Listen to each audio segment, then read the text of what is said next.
Hello and welcome to the first Fulham Focus podcast of the 2019-20 season. My name is Morgan, and don't worry, we haven't offloaded J-Mac in some kind of relegation fire sale.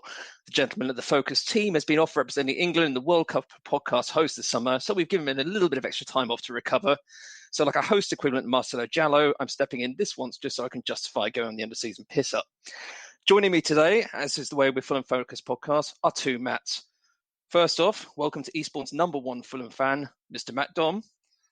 And in the opposite corner, he recently wrote a piece for the Chinese Football Weekly saying Dalian Yifang should hire Rafa Benitez. And they did. Hello, Mr. Matt Rees. So probably no better place to start than with the signing of Anthony Knockaert, which was announced just a couple of hours ago before we started recording. And obviously no secret that he was going to join, but now it's been confirmed that he's here for a season with a view to a permanent deal next summer. Do we think this is a good move? Starting off with you, Mr. Domm. Yeah, well, you guys are aware that I'm not a big fan of him as a person. Not as a person, I don't know, as a person, but as a kind of I didn't like watching him at Brighton because he always seemed like he was a bit of a going down a bit easily, snide, a bit dirty, a bit of a cheater. But that said, that kind of player is probably the sort you'd rather be on your team than to play against. So, you know, I dare say we'd probably take advantage of that sometimes this season. But there's no questioning his ability at championship level. You know, I think the season Brighton went up, he got something like 15 goals, 9 assists, and you know he's well into the 30s of both of those, I think. So he's an excellent player, and you know that front three of him, Mitrovic and Cavaleiro. That's better than we started last season with. So you're not going to get many better than that in the Premier League, in the Championship. So yeah, as a player, I'm delighted with it. I think you're right. I think there are a lot of people sort of saying that he is an incredibly gifted player, especially at Championship level. So I think there's a certain excitement around that. Whether his ability to sort of maybe buy a few free kicks a little bit simply, maybe that's going to cause a few issues with the fans. But then again, maybe it's something that's sort of easing out of his game at the moment. We don't know. We won't know until we see it. That might be something we need more of as well. I mean, well, maybe, but we've got AK for that. Yeah, and Stefio on the other end. Yeah, so we've got plenty of players who have the ability to either give away easy fouls or get them. So I think it's good to have a bit of equality in there. Mr. Rees, what's your view on it? Well, my view is that obviously I'm glad to have him. You know, as Mr. Domm mentioned, you can't doubt his quality at this level. So it's good to have him. It's good to have him on board, even if to some extent it's because, again, as Mr. Domm touched on, he's not on another team. So it's pretty good to have him, and it's also good because it gives us a better field of options to choose from. I think a lot of us this is going to be the first mention of the season, the Fulham Focus WhatsApp group was slightly concerned if we're going into the season with sort of Aite and Cabano as our wingers. And I know we're going to touch on the other new signing later with Cavaleiro, but I think giving Knockaert as, you know, a first choice winger to then allow Cabano and Aite to be the backups gives you a little more sense of confidence in the squad as a whole, because it means we have a much better first choice than what we initially had. If you sort of see what I'm saying. Yeah, for sure. I think when we were looking at sort of who was retained at the end of last season, I think everyone was a little bit surprised to see Cabano staying on.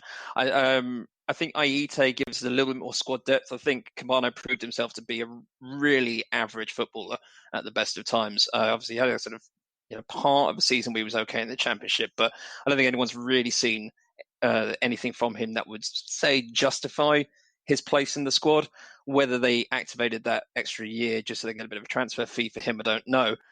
In terms of that front three, you're right. We're not going to get much better than that, and obviously we'll come on to it a bit later, but it's very unlikely that we'll see Sessegnon back for it. And looking at that, if you have the front three of Knockaert, Cavaleiro, and then obviously Mitro, and then back up, you've got Aite, Kamara, Cabano maybe, and I guess you even got to look at Font as a potential. I mean, do we think that is the kind of front three that gets you promoted, or do you think come December we might sort of see them struggling a bit? I don't know. Dom, what do you think? I don't think Font is good enough, even as a backup. I mean, he's clearly a good player, but it doesn't work in the Championship. It didn't work for us 2 seasons ago. So I think we do need another player to cover for Mitro, even just a different kind of option, not a like for like older player who's going to sit on the bench and come on and do the same job.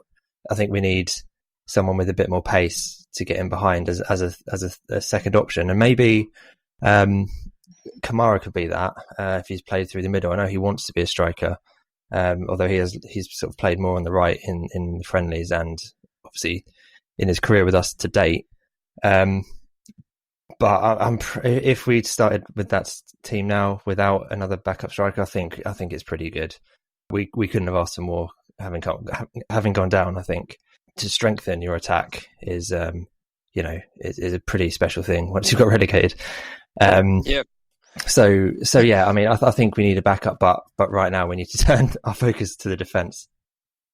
Yeah, and we'll certainly come to that in a second. I think what you say with Font not really being up to it, I think we were all hoping that he would go away last season, have a really good season at Lille, and obviously they had a great season. I think they finished second in Liga, yet he only scored 1 goal.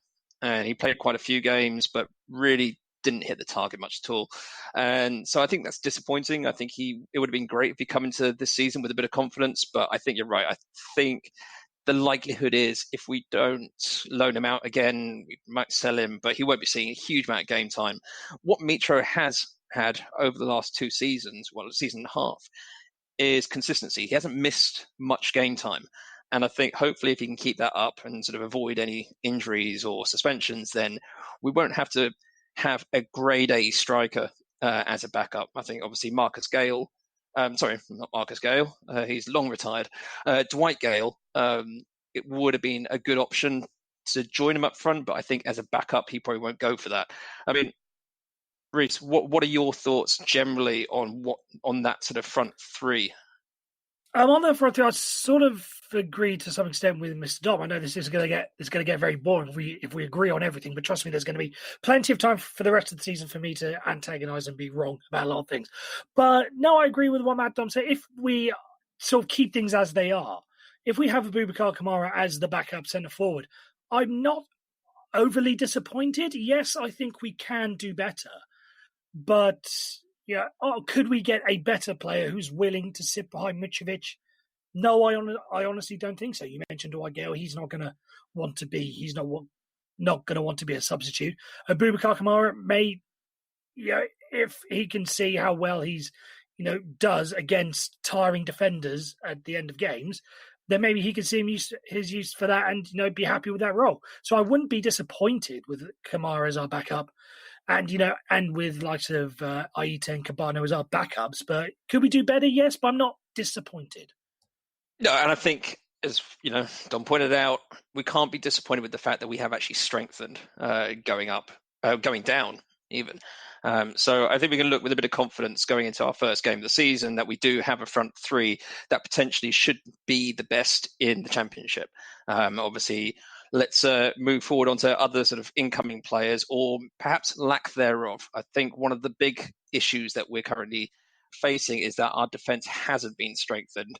And when you look at that back line starting back line of Cyrus Christie, Joe Bryan on the flanks, and then Mawson and Lamarchand and potentially Tim Ream and Dennis Adoy in there as well, it doesn't look strong enough. And I think Joe Bryan is a very good Championship left back. Mawson should be an excellent Championship centre back. It's just those 2 other positions. I'm not convinced by Lamarchand.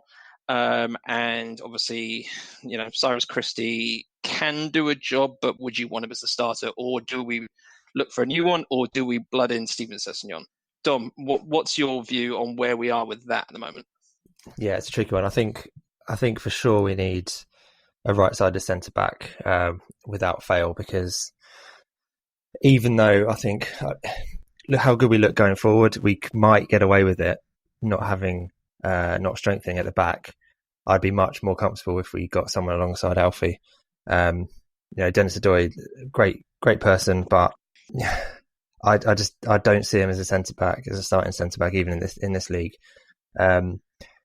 Cyrus Christie, it's really hard. I'm really torn on Christie because obviously last season he had a really bad time. But it was hard for him because he didn't play that much in the Championship when we went up, and all of a sudden he's gone from back up in the Championship to being starting right back in the Premier League. And as we know, the step up is enormous, and he wasn't up to that, and that's no fault of his own. It's the fault of the club for not getting in someone to replace Fredericks, really.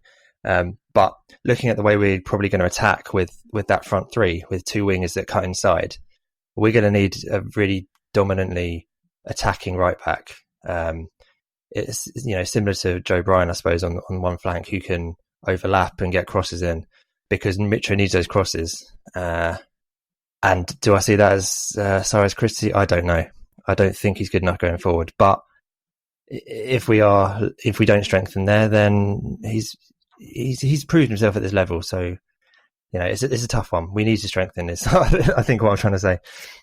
I think one of the things that we had, obviously going up from the Championship last time around, was the fact that Matty Targett was a very defensive-minded left back, and it really gave sort of Sessegnon gave him sort of the ability to sort of do his attacking without having to worry about tracking back as much. I think in this case, when we have Cavaleiro and Knockaert on the wings, then I would say we need more of a defensive right back. And I think Christie tries to bomb up. He's not particularly great at it. But then we need to be looking for someone who's more of a solid defensive right back, allowing that winger to really do what he does best. Reece, what are your views on the right back situation? Do we give Sessegnon a go, or do we stick with Cyrus, or do we just bring in someone completely different? I don't want to base much of this off of one game, because I know we're going to be talking about the Aldershot game with the sort of friendlies roundup in a couple of minutes. But I'm just going to sort of briefly put this out there. Do not sleep on Stephen Sessegnon. If we are to agree that this whole Ryan Sessegnon deal is gone, he's going to Spurs in some way or another, all I'm saying is it is vital that we keep Stephen Sessegnon. That's all I'm going to say, because I don't want to preempt too much what I'm going to say later. That's a tease in the business. It's called a tease. So you say we shouldn't be relying on him, but we need to keep him, and also that he's called Stefan now. Whatever. Yeah, I'm not saying we have to rely on him, but I'm just saying we do have to keep him as an option. That's all I'm going to say. Yeah, for sure. And I don't know why we would not be looking to sell him. Obviously, I think there are people sort of say, oh, if Ryan goes to Spurs, then he'll take it with him. I don't think, aside from maybe some slight rumours towards the end of last season that Spurs were interested in him, I think that might have just been sort of journalist chatter. So I think we have two options at right back. Whether one is good enough and whether one is ready enough is hard to say. But I mean, we haven't been linked with anyone that I know of. So perhaps we are just going with these two. And we'd have to make do with it. We do need a centre-back, though. And I think Ream showed last season that he was out of his depth in the Premier League, but the season before he showed he was more than competent at Championship level. So was it an age thing last year, or was it just the fact that it was the exponential step up that was damaging his performances? So perhaps we are going to be getting Mawson and Ream, or it won't be Lamachon and Ream because they're both left-footed, but it's hard to say. But we do need to get that other centre-back in. Dom, have we have been linked with any centre-backs? Well, I mean, of the ones we've been linked to, I think the only one remaining is Michael Hector. So we were supposedly looking at Janssen and Konsa as well. I don't know how close we were to getting those two, but yeah, from what I know of Hector, he's fairly tall. I think that's what we've been lacking, a defender who can really dominate in the air. But beyond that, I think Mawson is good enough, and I think he's got a lot to prove this season. Someone in a similar mould alongside him, and I think we're in a good shape. And maybe put Odoi as one of the two options at right back, because he's certainly more defensive. So maybe he fills that gap that you think is missing. But yeah, beyond that, I've not seen any links really, and I can only assume that they're working on it, because it's all of us can see as fans that it's vital we get someone in. Yeah, and I think that's it. We've come to sort of learn over the last sort of few seasons that we don't do our transfer dealings early. And I think if anyone listened to the Fulhamish podcast, not to promote them as such, but to their conversation with Tony Khan, they kind of put a bit of a sort of understanding as to why that happens. And perhaps we will see business done much nearer the end of the transfer window, but at the same time, we kind of would hope to see a few more players coming in just to sort of give us a bit of an idea of how we will be lining up next season. But moving on from the players coming in, because I'm sure over the next couple of weeks we'll have more to chat about that. Look at the players that are leaving the club. And obviously the major one that's gone at this point is Jean-Michel Seri, who's gone off to Galatasaray on loan for the season with a view to a permanent move. Reece, what are your thoughts on that situation? I mean, would you have hoped he'd stay, or was it just so obvious that he was leaving that you didn't really hold that much hope for it? Yeah, I was sort of resigned to the idea of Seri leaving more or less from March time. I think I'm slightly surprised at the whole wording of the deal, loan with view to permanent signing, may sort of indicate that his time is just completely done. Now, this isn't just a season-long loan, and he'll come back to us when and if, touch wood, when and if we get when we get promoted. It feels like his time is done already. So I suppose the best we can hope for is that he pulls in, world-class performance after world-class performance, so that we can get as much back of that. Was it 15 million plus? No, it's about 20. Well, it depends who you talk to, really. I think it was sort of some people it was 20, some people it was 27. Because there was the Marchand deal thrown in as well, wasn't there? They said he was worth 7 million, but I'm questioning that one. Whatever the fee was, we just hope that we can get as much of that fee back as we can.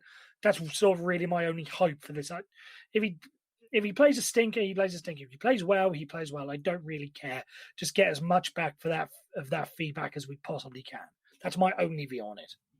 And Dom, I guess one of the things with Seri was that he was so. We were all so excited by it because we heard about his reputation, maybe not seen him play a huge amount, but we knew who he'd been linked with and was signed for, etc., etc. Obviously, everyone was disappointed for the most part of how he played. Did you want to see him have a crack at the Championship? Or again, as I said, was it so obvious that he wouldn't be here anymore that you were just like, whatever?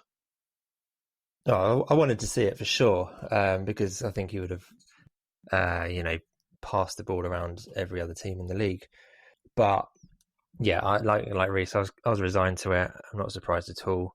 The only surprise was it sort of took a bit longer than you would have thought, and that it's to Galatasaray. I mean, I don't know. He gets to play in the Champions League, I suppose, but the quality of the league is certainly on par with the Championship, I would say, if possibly worse than it. But I suppose it's playing in Europe is what the draw of Galatasaray is. I think it does look like he'll be gone. It looks like one of those deals where the club has already agreed to buy him next year, but doesn't have the money this year. So I think that's the last we'll see of him. It's a real shame because he showed what he was capable of early on. For whatever reason, it didn't work. I think he still looked good when I saw him play, but he didn't fit into Ranieri's system. He was tried to, he was playing as a sort of holding midfielder, and that's just not his game. And from that point on, there was only kind of one thing happening, and that was we'd go down and he'd leave. It's a shame, but I think I'd be more upset now if Zambo left, because we've not heard much of him. We haven't seen much of him play, but he's been away with his international side, and there's not been many rumours about him leaving. So I don't know what you guys think of that, if he's likely to stay or not. But if he does, I think we've got a massive asset there, because I think towards the end of last season he started to look really good. Yeah, and I think that's the point I was going to say, is that he started off very poorly. There's no sort of getting away from that. He just looked like this player who was not cut out for the Premier League, which was like most of our players, unfortunately. And he looked massively out of his depth. The 30 million price tag looked absolutely obscene. But then as the season went on and he got a bit more game time, he actually looked like a very decent player. And perhaps he was settled in London now, I don't know. But then maybe he thought, well, one season in the Championship, If that doesn't work out, then move on. He didn't seem unhappy. Seri was quite vocally unhappy, I think. But hopefully we will have him. You're right, he's been away on African Nations Cup duty. Perhaps the rumours will come now that he's back, or perhaps there's just no one particularly interested in him. I don't think Marseille were sort of clamouring to have him back. They certainly wouldn't be paying the money that we paid for him.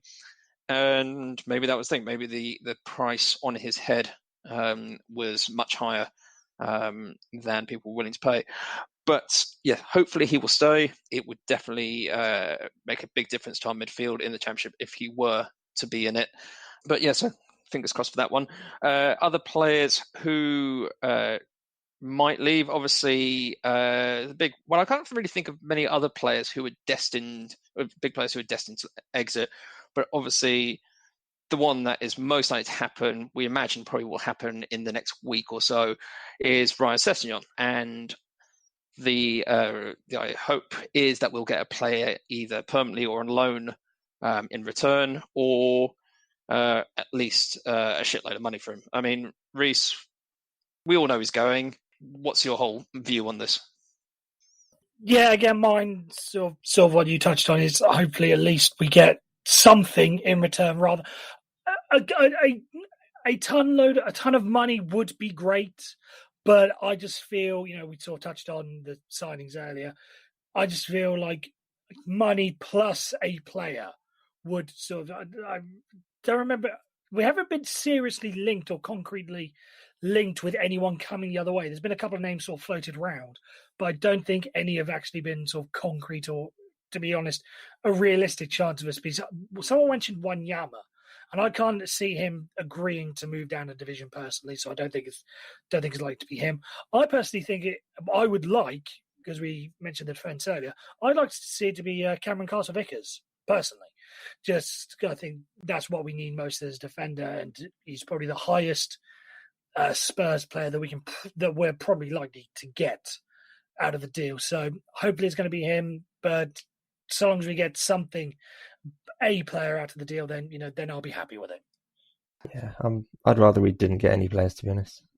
The ones that we've out of the deal, the ones that we've been linked to are really underwhelming. And if it's a case of we might get an extra 5 million, then we can put that towards a centre back that I would prefer. But you'd rather the 5 million than a 5 million rated player, basically. I think so, yeah. Because I can't say I know a lot about Cameron Carter-Vickers, apart from he's an American international, and we do need a centre back. But he doesn't look like the kind of centre back that I think we need, as in more than 6 foot tall. Because I'm sick of short centre backs. I know I'm a bit heightist against defenders, but especially in the Championship, you need someone to be winning those headers and winning those corners. But I don't know. I think Levy's trying to get him as cheap as possible, really, which we all know he's good at. Yeah, that's Levy. But say that we do get someone in the intermediate. I know you don't want it, but what area would you rather sort of be trying to get out of Spurs? Any particular positions? What for a player? Definitely a defender. I mean, but if CCV or whatever we're calling him is the best that we can hope for, then I don't think he's massively going to improve what we've got already. And the sort of player that we're not going to get any of their first team squad, obviously, because why would any of them move? So do we want to fill the squad with players who probably aren't going to play much? I'd rather money, and then we can invest it. But that's just my opinion, really. Okay, fair enough. Yeah. Well, do you think he's the best we can hope for? Yeah. Well, out of the situation, yes. I mean, are there better centre backs out there that we could be getting? Like I said, yeah, we could be doing better, but we may as well make use of this situation, try and get as much out of the situation as we can. Yeah, fair enough. If that needs to be a player, then so be it. What if the deal is Sessegnon back on loan? That'd be. I don't think that helps us at all. It wouldn't, because you'd be stuck on where to play him. And he'd have to play, I'm sure. You're not booting Cavaleiro out of the team. You're not booting Knockout out of the team. No. Would he go back to left back? Well, he surely isn't above Joe Bryan, is he? No. No. So, yeah, we'd be... Unless you want to put him at right back. Yeah, we'd be shooting ourselves in the foot. That last year. Yeah. So I don't think it's in our interest. Yeah, because the thing is, he's obviously nowhere near Spurs' first team level. And now we've strengthened our team. He's nowhere near. I wouldn't say he's anywhere near our first team level. So yeah, that would be a tricky situation. And I think once we sold him, he's gone. Thanks for your efforts, but we'd actually be putting ourselves at a disadvantage by getting him back, I think. But do we not look at Cess and go, he was incredible in that championship season. It wasn't particularly good. He tried hard, but it wasn't particularly good last season. Do we think that was a season blip, too high a step up? Or, kind of, is his confidence knocked so badly that we actually, lose him now, get a bunch of money for him, and bring in another player to strengthen our team? And is that, I guess that's probably a good thing. And, I think, everyone wishes him good luck in his, his future career. Hopefully, Spurs will be able to get something out of him that we clearly weren't able to last season. And maybe this is just the next step that he needs in his career. But obviously, when it's Khan versus Levy in terms of sort of transfer fees, this thing could go on quite a while. And at this time, I imagine Cess is getting a little bit pissed off, whether his agent is just forcing the issue, wherever it has to be forced. I think, we must be coming to a head now. And obviously he's got an ankle injury or whatever injury he did get on international duty. So perhaps there's a medical issue holding it up, or maybe it's just one of those transfers that is incredibly complicated and, that's it. I mean, I don't know if there's much more we can say about it. Hang on. I just want to. Oh no, there is. There is. No, sorry. I just want to touch on what basically what you were saying at the start there. Is basically you just want to wash your hands of the situation. It's it's Spurs' problem now. Let them work out. Is he the boy wonder that we all think he can be, or was he just a one-season wonder? He's basically saying, let them work it out now. Basically, wash our hands of the situation. Is that what you were trying to say? I don't know if wash our hands. I mean, that's kind of. I'd rather he stayed. And I think if he were to stay, I think it would be a good rotational thing for Cavaleiro, Knockaert, and Cess. But obviously, Cess would want to be starting every game because there is this certain, I don't know if ego is the right word, but he has this expectation now that, after the last season in the Championship, that he would be there to sort of run the show. I kind of have this sort of. I want him to do well, but I don't want to wash my hands of him, but I kind of feel we will. I don't know. I don't think there's any chance that he'll be. So. Yeah, I think he's gone. But that's one final point on it. I think the whole purpose of having an academy and finding these gems that you develop into first team players. I think if we sell him and the money, which might already have been spent on Cavaleiro and Knockaert, if the money we get then improves our squad to the point that gets us back up, and then we get the Sky money again, and we actually have a better shot at surviving next time, then it's all been worth it. And I think that's about as good as we can hope for. He was never going to stay for his career because he and his agent and other clubs had higher ambitions for him, which is fine. But if that's what comes out of it is money and improvement in the squad and we get better as a team, then, that's fantastic, I think. Okay, so obviously Cess is the big one that's probably likely to leave. See players staying. What is the big one, which is almost, like I hate the term, it's like a new signing, but having Mitro commit for another 5 years on up to 2024 is brilliant. And I mean, starting off with Reece, I mean, were you surprised with this, or did you think that he was so comfortable at Fulham that he thought, I'd rather be here and score a load of goals than go off again to try and make it elsewhere. Yeah, I think there's an element of that. You know, who's he really linked to? It's only really West Ham that I saw again concretely linked, and then maybe you had the odd China rumor, but I very rarely believe those things. In the grand scheme of things, I'm not really all that bothered because I made this point on Twitter when it was sort of first announced, but just in case anyone missed it, it's not that big a deal. Yeah. I think I speak for every Fulham fan when I say, what? It's not a big deal because he was contracted until 2023 anyway. So he signed a 5-year deal. All it really is a 1-year extension. That's all it really is. It's what it represents. Come on. No, I'm not buying it. He was down with it. He was set to stay with us for another 4 yees. He had 4 years to go on his contract. It's not like if we'd have re-signed Sessegnon for 5 again.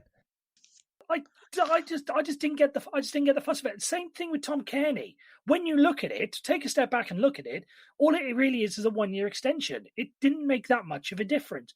Everyone was saying, "Oh, Tony Khan, he's managed to re-sign Cairney and Mitrovic. What fabulous work!" Re-signing Sessegnon, who's got 1 year left on his deal, that's good work. But adding another year onto someone whose contracts are running out in 2023. I'm just not all that excited about. I'm excited about it because it makes me angry because everyone's sort of bought into it. But other than that, I'm just not overly fussed about it.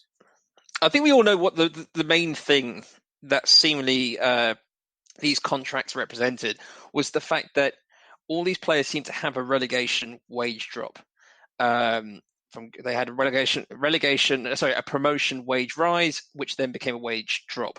The likelihood is that drop was taken out of these contract extensions. Now, yeah, I agree. It is essentially a 1-year extension, but I agree with Dom in the sense that it represents something else. He may still get sold next summer if we don't go up, but he has chosen to put pen to paper on an extension on his contract. Now, it may just be financial, but it does show a sense of loyalty that, for one thing, Sessegnon hasn't shown. And that may not be, his doing completely. He could have happily signed a 2-3 year extension so that Fulham could get more money for him. But he's clearly not that bothered about sort of showing that kind of commitment to the cause, as it were. But then, why should he? I mean, he's developed and he it's about his career. Does he think it's going to develop massively at Fulham at this point? Probably not.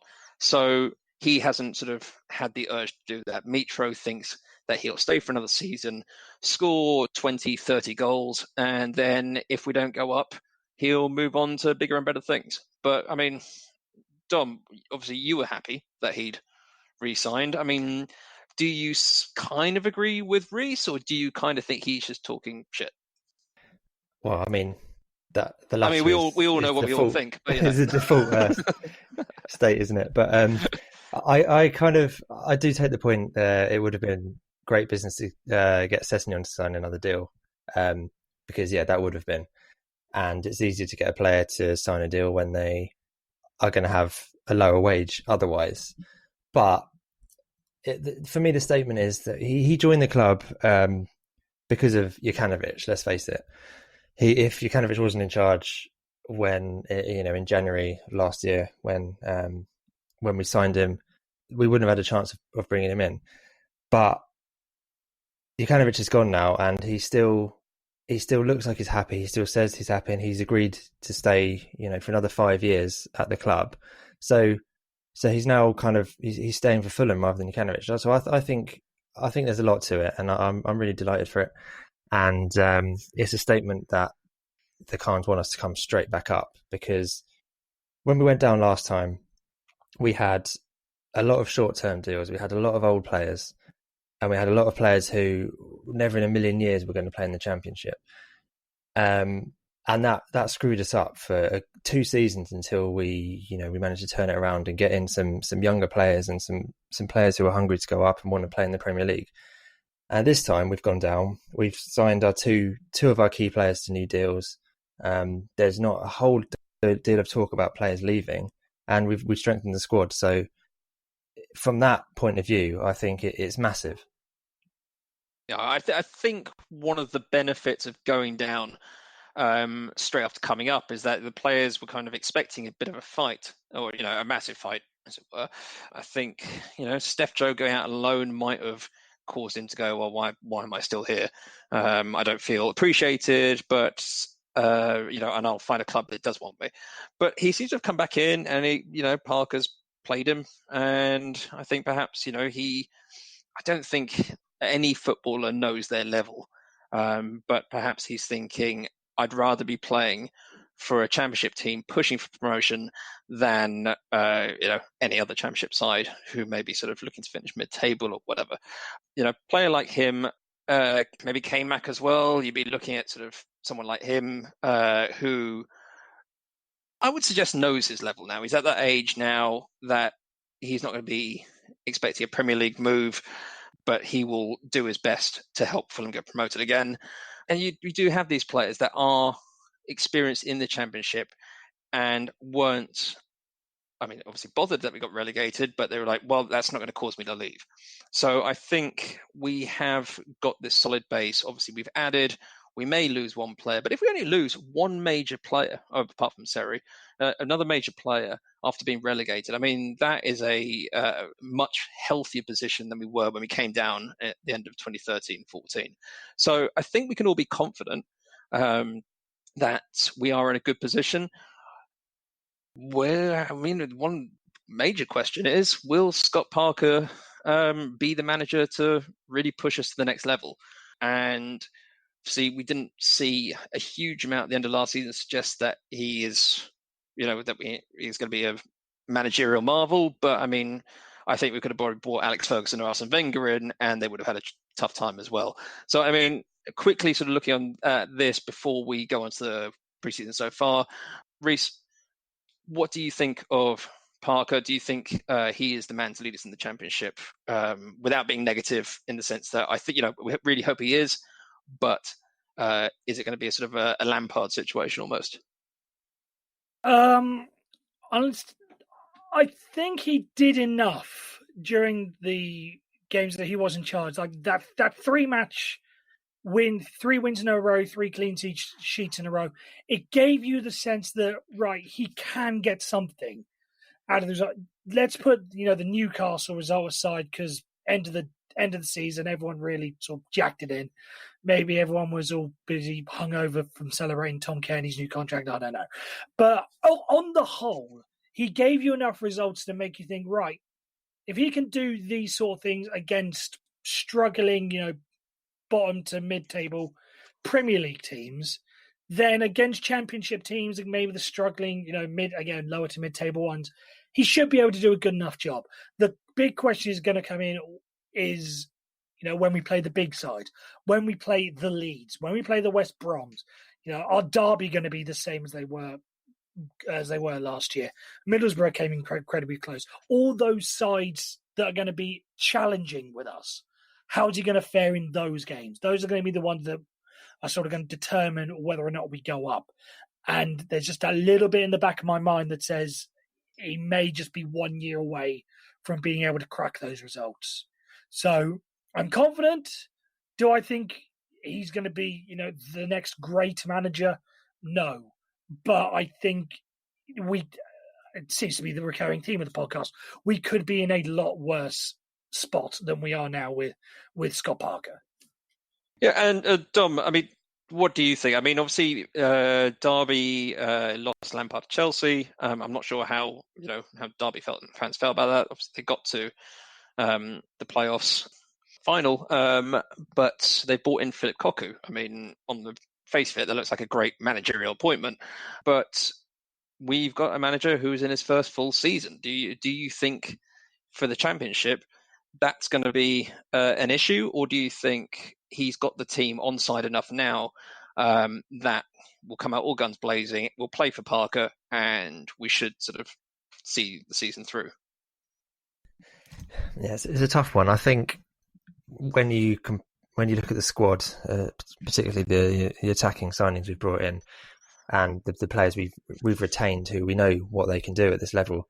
I think Parker is the sort of, for me, the one remaining question mark. I really don't know what to expect. I don't really know how he wants the team to play. We know how he got the team playing towards the end of last season, but I think that came about because we needed to go back more to like how we were before Ranieri came in and ruined everything. So we were always going to be more attacking when he started last season. It's going to be those when things aren't going our way, how he can pick up the players, how he can draw on his playing experience, because let's not forget he played for us in this league as well. So I'm not overly concerned. I think he's a question mark, but I think he's up to the challenge. Well, and only time will tell. I think we sort of, everyone is wishing him the best of luck at this. We all wanted to do well. And obviously we want to bounce back. And that this first season is the key to, everything from finances to player happiness to everything in between. And so I think one more thing. I think let's also not forget that the players we brought in and the players who've signed new deals have done so knowing that Scott Parker is our manager. So I think from that point of view, he will have the respect of the players. Otherwise, you're not going to want to stay, are you? No, and that's very true. I mean, you don't get players to sign new contracts if they can't stand the manager. And obviously, there is a certain respect there, a certain sort of wanting to learn from someone who has played the game at the highest level. And I think, that does give us, that extra little bit of confidence. It's not just someone who's swanned in, taken the reins and just on their sort of their former reputation, whereas Parker's come in, who's been at the club for multiple years, 2 different stints, and he's obviously got the players on the side. So obviously that's a big thing. I guess moving on naturally now to sort of how pre-season has gone so far. Played 4 fixtures so far, 2 behind closed doors friendlies, which obviously didn't go particularly well. 3-1 loss to Cambridge, which obviously people say don't read too much into friendlies. Losing 3-1 to a League 2 side and letting a 37-year-old journeyman striker, Jabba Abire, score a couple of goals. It's like, yeah, I'm not reading too much into that, but how does that happen in a first pre-season game? I mean, obviously Cambridge fresh as well, fresh into pre-season, but so be it. 1-0 loss to Burnley behind closed doors, Portuguese training camp. That's no big issue really. 1-0 loss to Porto, and then a great 2-1 win yesterday against Brighton back on home soil. I guess, Reece, give us your thoughts so far on these games. Obviously, you were at the Brighton game yesterday, so we have a bit of a longer chat about that in a minute. But what's your thoughts so far on these games? Yeah, I'm sort of in the same boat as you. You can't really read too much into them, but at the same time, it is still worrying to see the fact that you're losing 3-1 to Cambridge, and it was a pretty good squad as well. That it wasn't as if we, played the under-21s or under-23s as they now are in the first half when they were 3-0 down, then brought in the first team for the second half and we won that 1-0. It was sort of the other way around. So it was the first team that were outclassed by this League 2 side, and the majority under 23s that sort of gave a bit of a better showing. So it's still concerning, but at the same time, the fact that we've sort of got slightly better and better and better shows that maybe you can just see that as a one-off freak result. Again, Burnley was behind closed doors, so we don't know much about that, so we can't really judge too much on what we see formation-wise and so on and so forth. But the Porto thing, Matt Domm saw more of that than I did, so I'm going to let him sort of take over from here. Yeah, let's have Matt, just give us your view on the Porto game. I mean, I only saw highlights of the first half in a bit of a rush. I didn't really read too much into it. I only saw the second half. I didn't see any of the first half. I thought we looked all right. I mean, what more can you say? we played some of the young players. I thought when O'Reilly came on, he looked really good. There were a couple of really nice through balls from him that made me think that he's definitely got a role to play in midfield. And I thought Rodak in goal when he came on. I think if you compare him to Bettinelli, obviously, I mean, he hasn't got the experience of Marcus, but he looked a lot more comfortable with the ball at his feet, I thought, which, depending on how Scott wants us to play, obviously, might or might not be an advantage for us.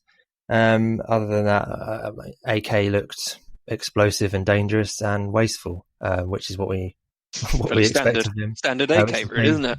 Exactly, yeah. It's a shame he hasn't learned to shoot properly yet, but just by virtue of being fast and big and scary, I think he'll create chances for us, especially if he comes off the bench. But yeah, aside from that, I've not seen a lot of the friendlies really. I think you sort of touched on a point there, sort of bringing sort of O'Reilly, Rodak into the squad. Obviously, preseason games, you do tend to see a lot of the younger players come in. Those two in particular will probably have some form of part to play. I mean, obviously, O'Reilly, he was linked with the move away in the papers. I mean, he was linked with Dortmund, I think, but how much of that was true, we never know. He has often been sort of touted as our next big thing. I haven't seen enough of him to know if that's true, but I think people are saying what they've seen so far of him this preseason that he does look quality. Again, is the Championship the right league to be for him to be learning? You'd hope so, because it's not quite. It's obviously not the quality of the Premier League.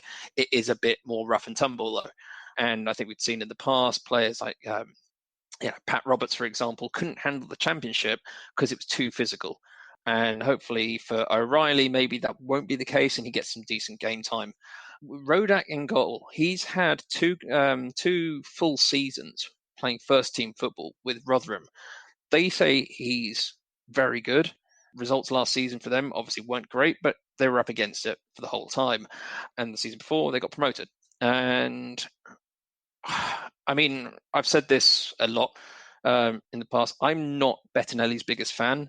I don't think he's a great keeper. I think, of all the players that we sort of need to sign, we don't need to sign a keeper technically because we've got three of them. Obviously, Fabry may not be around much longer. Obviously, Sergio Rico played for the majority of last season.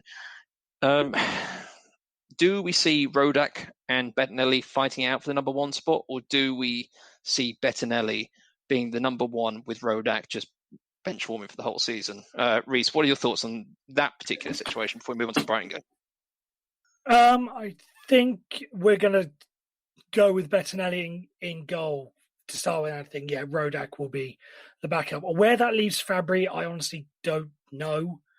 You think the signs would indicate that he's off, otherwise he would have played some role, it's a bigger role in pre-season. He's clearly not in Scott Parker's plans, otherwise, unless he got injured. Did he get injured and I haven't heard about it? Not that we know of. I mean, he was in a lot of the photos of pre-season. And when we heard sort of Khan talking about it, he seemed very on Bettinelli's side and on Rodak's side as well. So I think Fabry must be quite pissed off with how last season went, basically getting a couple of games and then being dropped.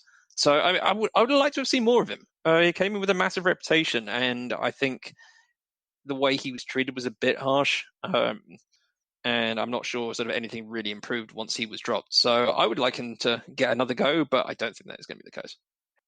But obviously, we're going to see how this plays out. Obviously, there are two more friendlies before the start of the season.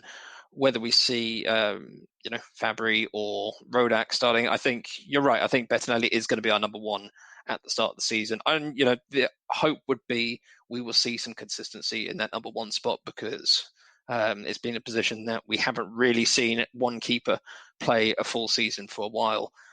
So fingers crossed that all works out. Reece, just give us a bit of a analysis of what you thought of the game yesterday. Obviously, we know we're 1-0 down. We were won at 2-1. TC got a couple of goals. I mean, but is there anything else that you sort of want to mention that you saw? No. The two points that I sort of took from the game. Which is what I mentioned earlier. I think Stefan Sessegnon has absolutely showed in that game that he does have the ability to play right back at this level. Because, yes, he made a few mistakes. The whole team made a few mistakes. Thus, we were 1-0 down at half-time. But he corrected himself perfectly on most of the situations. He was caught out of position one time in the first half, but he immediately got back, chased the man down, and blocked a cross come shot, and it went out for a corner. So he made up for it. He knows what he's doing. He just a few mistakes in his game. The second bit, and I know it's going to be controversial, but anyone who doesn't think, I know there was this whole argument over the summer, do we need a Boubacar Kamara? If anyone is still up in the air about whether or not Boubacar Kamara can be of some use to us, not saying he's going to be a world beater, not saying he should be shown out the door, but that second goal that we scored, just look at that and then tell me that there isn't some use for Boubacar Kamara. He absolutely tore Brighton apart in that second half. So the fact, we mentioned it earlier, the fact that he can do that against a Premier League side, imagine what he's going to do in the Championship side. He is going to be absolutely crucial to us next year. And anyone who can't see that he's going to be useful to us in some way, I just don't know what to say to those people anymore. I'm sure you'll find something to say on Twitter. I mean, you're right. I mean, he the assist for that. I mean, I'm sure he wanted to score himself, but he didn't. And finishing isn't his strong point. But you do look at the qualities that he does possess, and you think if he has refined them slightly over the last 6 months, then perhaps he will be useful for the whole of the season. Maybe what you saw yesterday will be more useful in the early part of the season. I don't know if he's got the sort of longevity to carry on that kind of form through a 46-game season. But you're right. I mean, I'm not his biggest fan at all. I think the rough diamond moniker was used a lot for him, but he was never polished in that time. And I think, maybe something has changed, and maybe he's just needed a bit of confidence, and maybe he needed those few months away to get his head together, and he'll come back. And I really hope he's useful because, I mean, the power of that man is insane. The speed of him for someone that big as well is pretty impressive. I mean, his finishing is dog shite, but, maybe we will get around that. That's why Mitro's there. So I don't know. Dobb, are you one of those people that thinks he's got no use, or are you on side now with Reece? What he's I just think, at what point do we stop saying, "Oh, if only he could add shooting, if only he could add crossing, if only he could live up to his potential"? At what point do we stop saying "if" and say, actually, maybe he's not up to it? Obviously, his attributes are his pace and his power, which is scary for defenders. But at the same time, won't they start to realise, just let him run at you, let him get past you, and he'll waste it? Because at the end of the day, getting the ball in the net is what's important, and he doesn't seem to be very good at that. Are we going to be on a podcast next preseason saying, "Oh, maybe this is going to be Boubacar Kamara's year," because what if he's added that to his game again? Because we've done it for the last couple of years. I haven't entirely written him off. I'm pissed off at him the way his response to the way he dealt with the penalty situation and the yoga and all that kind of thing. And I'm fully on Mitro's side for that. If Mitro can forgive him, welcome him back into the team, then I'm not gonna hold that against him. But I'd say time is very quickly running out for him. I think for him, it's sort of like, the penalty thing was, petulance. The yoga thing was downright, weird, stupid, whatever you want to call it. But I think it was the arrest was probably the thing that, you can't forgive at that time. Yeah, you can kind of forgive those things for younger players, but what is he now, 24?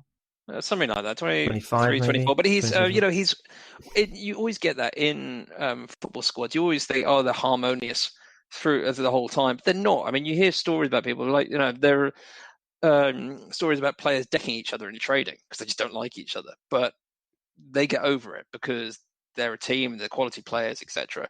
When you get arrested for basically trying to attack the CEO or whatever it was, it's really hard to get past that. But he's gone away. He went to Turkey and did very little for a few months, and he's been sort of welcomed back. Obviously, Tony Khan seems to be on his side. Hopefully, Parker's sat him down, had a good word with him, and we will see a player who is very very keen to impress again. But I do think this is last chance saloon for him, because if he's no good this season, there is no way he's getting a new contract, or he's getting, he's going up with if we get promoted, there is no way that he'll be kept on. But if he shows the ability that for the last 2 years we think he's got, then fantastic. But we shall see what happens over the course of the season. In terms of the other youth players, were there any other sort of players yesterday, Reece, that you thought this guy's decent? I think it was that one guy, Harris. I think he sort of got a few plaudits. But we also didn't see anything from Marlon Fossey, or I don't know if there were any other sort of missing ones. But what are your views on them? Just on over at the under-23 lads, when they came on, you mentioned Jaden Harris. I was a bit blown away because it was the first time I'd seen him in person. He's a bit of a physical presence. He's a lot taller than I imagined he would be. But other than that, there wasn't anyone that sort of immediately sprung out and, commanded the way that Abubakar Kamara did. I didn't look at Luca De La Torre when he came on, mainly because I sort of know what he's about, so I wasn't taken aback by him. So no, I wouldn't say there's any surprises to me, other than the fact that Jaden Harris is taller than I thought he would be. Other than that, no, it was just pretty routine. Fair enough. No one else seems to have sort of come through to much sort of fanfare over the course of preseason. I mean, Aiden, or Teo Aiden, he went to Ipswich last season and didn't really seem to do much. He got sent back, in fact, and Ipswich were terrible. I think everyone was sort of expecting him to sort of do something. But I think we've got 2 more preseason games. Obviously, the teams that will be put out against Oxford and West Ham will be ones that we're looking to start the season with. So I think there's going to be a lot to be seen from those games. And I mean, we've got Oxford's, League 1 or League 2 side away from home, West Ham Premier League team at home. So 2 very different games. Dom, you got any thoughts on these last 2 friendlies? Anything you want to see? Anything you expect to see? I mean, not really. I'm not so bothered about the results. I'd like to see how Knockaert can fit into that team. My kind of minor worry about how he's going to play is, we know he likes to cut in on the left and shoot from the edge of the box. We know Tom Kearney likes to operate in that space as well. I'll be interested to see how those two can link up together and hopefully not get in each other's way. And obviously by the West Ham game, hopefully we've got another centre back in. But yeah, I'm pretty happy with how it's gone so far. I'm also delighted about how the way we've been doing our business this year, which is loans with options to buy. It seems really smart to me. We can pay the money next year if we go up, and we've got the money again. If it doesn't work out, then we've paid a year's worth of wages, and that's about it. It's just different to last time when we had 5 or 6 squad players or first team players who were loans without being able to kind of capitalise and make them permanent. And I think that cost us when we went up. So I like that it looks like we've learned from that. But in terms of the friendlies, just I'd like to see how that front three start to combine, really. Yeah, and I think you make a good point about the loan to buy. I mean, maybe it's just a way of skirting the financial fair play. Maybe it's just another way of sort of alleviating some of the risk that comes with paying large amounts of money when you're still a championship side. I think, will we see that over the rest of the pre-season, up until the transfer window closes? I mean, it would be good to get a couple of guys in on permanent deals just for that bit of security, because I think, a lot of people were upset about how loan signings work in terms of are they committed to the club. We've had a couple in the past that have done really well, but then there's been too many that have done absolutely nothing. I mean, Reece, what are your views on that, and what are you looking for from the rest of pre-season, be it friendlies and signings, etc.? For the rest of pre-season, I saw focus more on the games, and it is now, I suppose, touch on the signings, get as many signings in as we can early. I know that's not typically how we do things, but then utilize as much of the game time as, because we've only got 180 minutes-ish left of pre-season. So we've only got 2 games left for everyone, because anyone bought in after the West Ham game will only have had training to work out how well they gel together. Like we basically got 2 games for Ivan Cavaleiro and Anthony Knockaert to work out how many times they want to switch wings in a game, sort of thing. So that's really my main concern, is getting these players gelled together and getting used to playing with one another. That's the big concern for me. And can we sort of get those balances and those, the minutiae of every single formation that we're going to play this year, just get all them creases ironed out. And I think that's the same with how we've looked at sort of pre-season, or pre-season sort of, because obviously that's when all the training happens and your teams get to know each other. You have a good amount of time to work on things. But last season, especially when we announced 5 players on transfer deadline day, that was a terrible way of doing it. I mean, I understand how the business of it might work in terms of getting players for value, but from a point of view of team unity and gelling within a squad, that is incredibly short-sighted and very desperate way of doing it.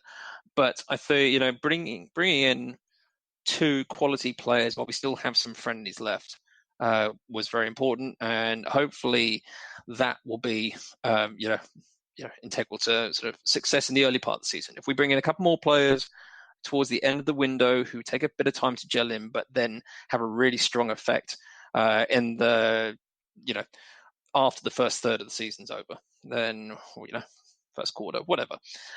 So hopefully, fingers crossed, we'll get all our business done before transfer deadline day. We won't have to be worrying about watching Sky Sports News up until 11 o'clock or whatever.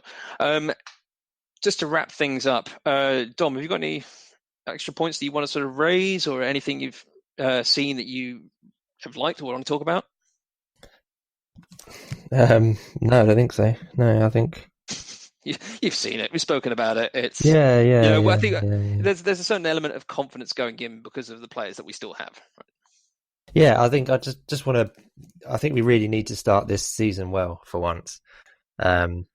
I know that's kind of, it's not up to us, obviously, but Jokanovic famously doesn't start. It's not even just not starting the season well. He doesn't have a whole entire first half of the season, which is poor. We need to start well if we're going to go up. It's as simple as that. Yeah, I think, and one of a prime example of that is the time we went up in 2000-2001 under Ghana. We won the first 11 games, and it was amazing to watch, and that really set the standard for the rest of the season. And it allowed us to sort of take our foot off the pedal towards the end of it. But when you start off at that sort of breakneck speed, then you were really setting yourself up for a very good season. Even if not everything goes according to plan, if you can get, a good few wins under your belt before anyone else had a chance to really sort of settle themselves into the season, then that is a really good way of going about it. I think, it's far trickier these days, but that is what we should be hoping to do. And none of these sort of that 23-game unbeaten run was brilliant, but the fact is it took us a 23-game unbeaten run to get us third in the league. When you go out 23 unbeaten, you should be top of the league. But we had such a poor first half of the season that wasn't the case. I mean, Reece, thoughts to end the show? No, I think everything's more or less been covered. I think what Dom said was absolutely fantastic. The start of the season is absolutely crucial. I think we've been given a perfect start of the season with Barnsley away. Barnsley just recently got promoted out of League One, so that we should be going into those games. No. It's Corley Woodrow, isn't it? It is Corley Woodrow. That's our main concern. If we could just close him down, then the rest of He can't. He's an absolute world beater now. We know he that. is. It's a good thing we're not playing Southend, otherwise Stephen Humphreys would tear us a new one as well. Mm-hmm. But other than that, yeah, it is absolutely crucial we get off to a good start. Otherwise, those rumblings are going to start building up. And, Scott Parker, was he really the right appointment? Should we have waited out a bit longer and appointed a Chris Hughton or any of the other names that have been floating around this summer? So it is absolutely vital we get off to a good start. Just mainly just to calm a lot of the fans down, because I know that we can be, let's say, a little bit mad at sometimes. So let's just make sure we don't get to that stage. Yeah, but what football club doesn't have slightly mad fans? Basically, just to say, end of the show now. Thanks very much, guys, for joining me tonight. And I think, after the next two friendlies, we'll be back next week when we will have the last of the preseason games under our belt. We'll have a bit of a clearer idea of how we're going to be lining up style of play before the beginning of the season. You can follow us on Twitter for Fulham Focus at Fulham_Focus. We're on Facebook. We're on Instagram under the same name. And over the course of the season, we're going to be having more Q&As with ex-players, written and audio. We're going to be having more podcasts and various bits and pieces coming out all the time. So make sure you follow us. Looking forward to next week where we can actually sort of look forward to the first game of the season at Barnsley. But thanks very much for listening and take care.